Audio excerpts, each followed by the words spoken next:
the state of Qatar. How does a tiny desert nation, no bigger than Connecticut and a population smaller than most cities, once reliant on pearl diving and struggling to survive, rise to become one of the richest countries on Earth, with skyscrapers piercing the clouds, billion-dollar deals, and global influence far beyond its size?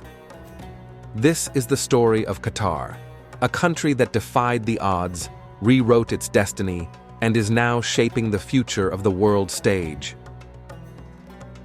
Qatar's journey didn't begin with oil or gas. It started thousands of years ago, when nomadic tribes wandered the Arabian Peninsula.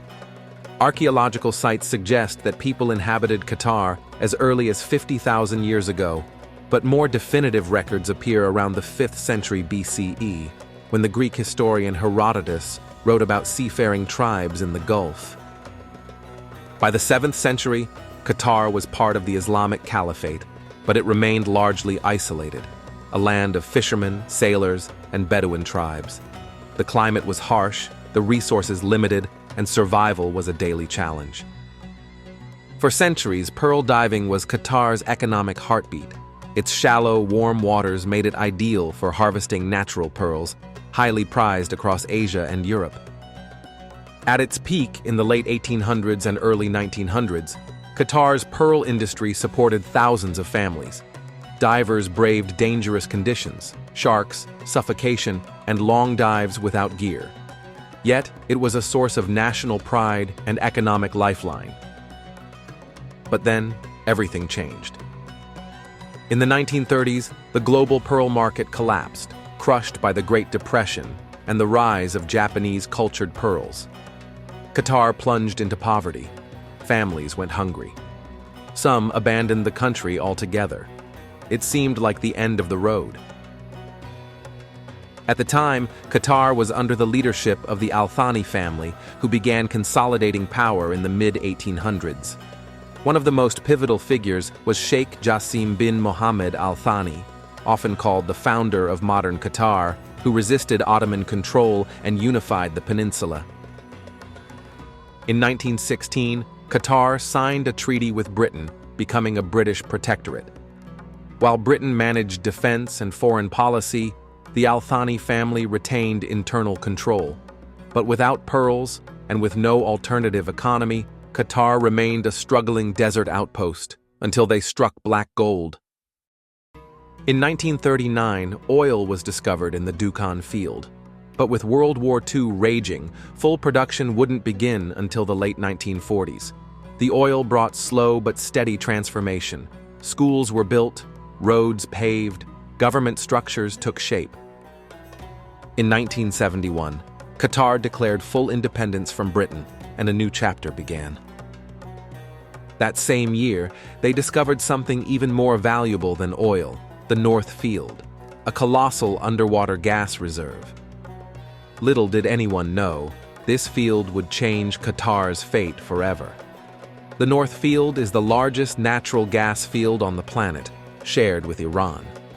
But for decades, it lay mostly untapped. That changed in the 1990s, when Sheikh Hamad bin Khalifa Al Thani overthrew his father in a bloodless palace coup d'etat in 1995 and launched an aggressive modernization agenda.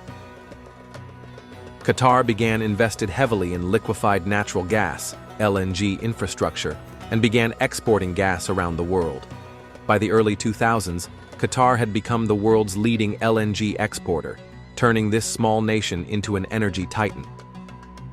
With wealth pouring in, Qatar transformed rapidly. Glittering skyscrapers rose from the desert. Doha's skyline became a global icon. Billions were invested into healthcare, education, culture, and sports. Unlike many oil-rich nations, Qatar chose to share the wealth, particularly with its small native population. While migrant workers built much of the infrastructure, Qatari citizens, who make up only about 10% of the population, enjoy some of the most generous state benefits in the world. Benefits such as free education, including full scholarships to study abroad, free world-class healthcare, both at home and overseas, no income tax, interest-free loans and land grants to build homes. monthly child and marriage allowances, government job priority, and pension support. These policies have created one of the highest standards of living on Earth and ensured broad public support for the ruling family. With financial muscle, Qatar began building soft power. In 1996, it launched Al Jazeera, a bold move that reshaped Arab media and gave Qatar a global voice. It invested in sports diplomacy, buying stakes in clubs like Paris Saint-Germain and sponsoring global events. Qatar positioned itself as a neutral mediator in regional conflicts, from Sudan to Gaza to Afghanistan. Then came the ultimate power play. In 2010, Qatar stunned the world by winning the bid to host the 2022 FIFA World Cup, becoming the first Arab and Muslim country to do so. In preparation, it spent a staggering $220 billion, building entire cities like Lusail, a new metro system, world-class stadiums, and transforming its infrastructure. It was the most expensive World Cup in history, but not everyone celebrated with Qatar. In 2017, its neighbors, Saudi Arabia, the UAE, Bahrain, and Egypt, imposed a blockade, cutting off trade and accusing Qatar of supporting terrorism and cozying up to Iran. Airspace was closed, land borders were shut, food imports stopped, and instead of collapsing, Qatar adapted. It opened new trade routes, boosted local food production, opened new air and sea routes, strengthened ties with Turkey, Iran, and Europe. It's kept the economy thriving.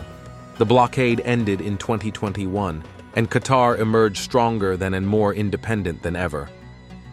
Now led by Sheikh Tamim bin Hamad Al Thani, Qatar continues to look ahead with its National Vision 2030, a bold plan to diversify beyond oil and gas, focusing on human development, social development, economic development, and environmental development, research and innovation for the purpose of growth and sustainability.